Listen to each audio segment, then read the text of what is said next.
Hey everyone, this is Lomi and I've got a color match to do. I reprinted the head I designed for my character Garum in some Fun Creekle BJD resin in tan to make it sturdier, but the tan isn't dark enough for the doll I'm making. A couple years ago I dyed a doll body for this project, so I need the head to match. The dye didn't turn out perfectly and will be getting a touch-up, as you can see in the unevenness on this hand. But most of the doll is the darker brown of the fingertips, so that's the color I'll be aiming for with my paint. Originally, I had planned to try to dye the head, but 3D printed resin is more delicate and can be hard to dye without damage, so paint is a safer option. I mixed my paint for today using acrylics, using raw umber fluid acrylic from Golden, cadmium red deep hue from Liquitex, and a little bit of milk chocolate brown from DecoArt's Americana line. These are three extremely different grades of paint, with Golden being top of the line, Liquitex kind of in the middle, and DecoArt's stuff is just craft paint. And my first unpopular opinion of the day is that the brand and grade of your paint doesn't matter as much as its light fastness. And the cheap little bottles of DecoArt Americana paints are actually very light fast, so don't feel put off by the price tag. I make some adjustments to the color as I go along, but I thin this paint down using some Liquitex Flow Aid, which is the real secret to this whole video. It seems like a decent match, a little darker than the palm and the uneven dye on the back of the hand, but very similar to the shade of the fingers. So now it's time to put on my gloves and get painting, and as you can see, I am not using my airbrush today. I just ordered a new nozzle thingy for my airbrush, and I want to save the wear and tear on it since I need the airbrush for doing sprayed edges on the hardcovers that are part of my Romantasy Books Kickstarter. And also, I'm a little bit sick right now, so wearing a mask to protect me from the airbrush's particles doesn't sound great for my breathing. So instead, I am applying the whole color match just using a paintbrush. I don't see a lot of people talk about this, but an airbrush is absolutely not necessary for color matching. Don't feel like you have to shut yourself out from hybrid dolls because you don't have an airbrush to get a good color match. You can do the same thing with a brush, and honestly, it doesn't take any longer. The head has been sealed with the last of a can of Citadel Purity Seal, which is no longer made. Unfortunate, because it was one of the few sealants that worked well on dark-colored resin.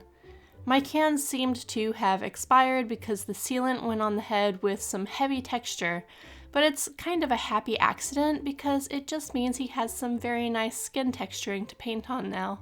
The head cap has not been sealed, but I'll be painting it too, just to show that there's not really any difference in the quality of color match you get if you seal first. The only purpose of sealing is to prevent the doll's head from staining when you paint it. The main secret, like I said, is just using properly thinned paint. When you thin with the Flow Aid, the paint becomes relatively self-leveling, so by building up the color through a number of thin layers, you can get a beautiful paint job that has no visible brush marks, even with inexpensive materials. In fact, you might find, even if you do have an airbrush, you might like using paintbrushes better because it gives you much more precise control.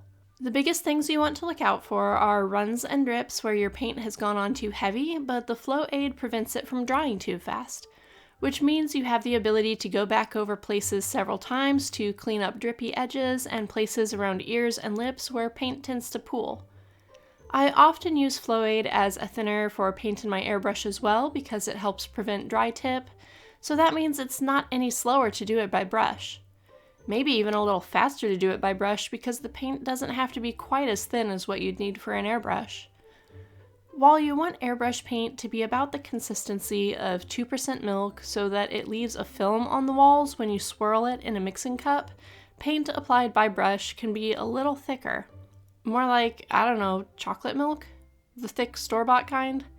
You still want it thin enough that it levels itself out, but it's a little more forgiving than an airbrush. If you're brushing on the paint and you're still seeing visible ridges in the paint after 3 to 5 seconds, it's not thin enough, and you'll want to add a little more Flow Aid to the mix. But make sure you're looking at the light reflected off the surface of the paint and not the pigment, because in those first few layers, brush strokes may look streaky due to pigments granulating, which means they like to clump together.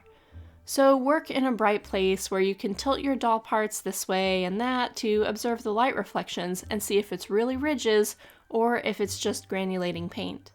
Another thing to be aware of when doing color matches is that a full coverage match is never going to look exactly like the resin just because the layer of paint reduces the opacity, while dyed or even dark cast resin will always have kind of a luminous glow because light is able to penetrate the surface and illuminate some of the color inside the resin too. Painted doll parts don't have this, and one of the main issues you'll run into is that a match that's perfect to the naked eye may be off in photographs because cameras and eyes perceive light differently.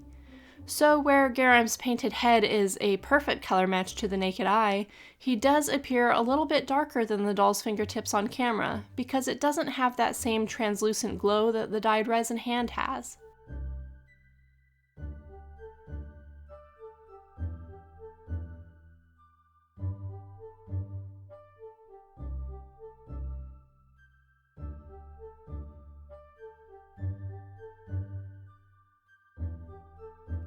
Another thing to be aware of is that sealant will affect the look too.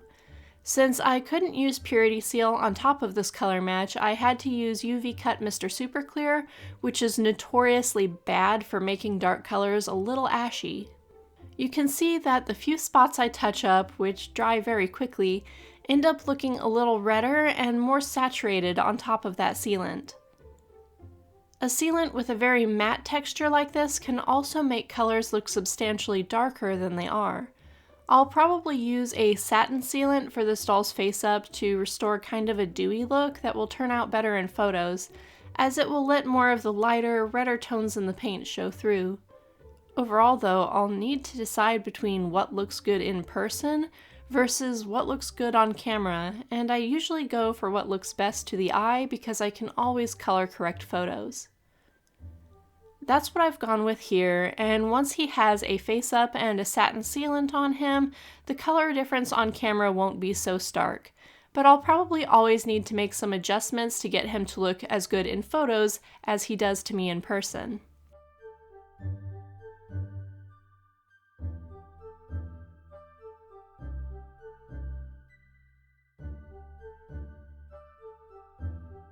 Now I just have to wait for the weather to cooperate for spraying sealants and doing that face up.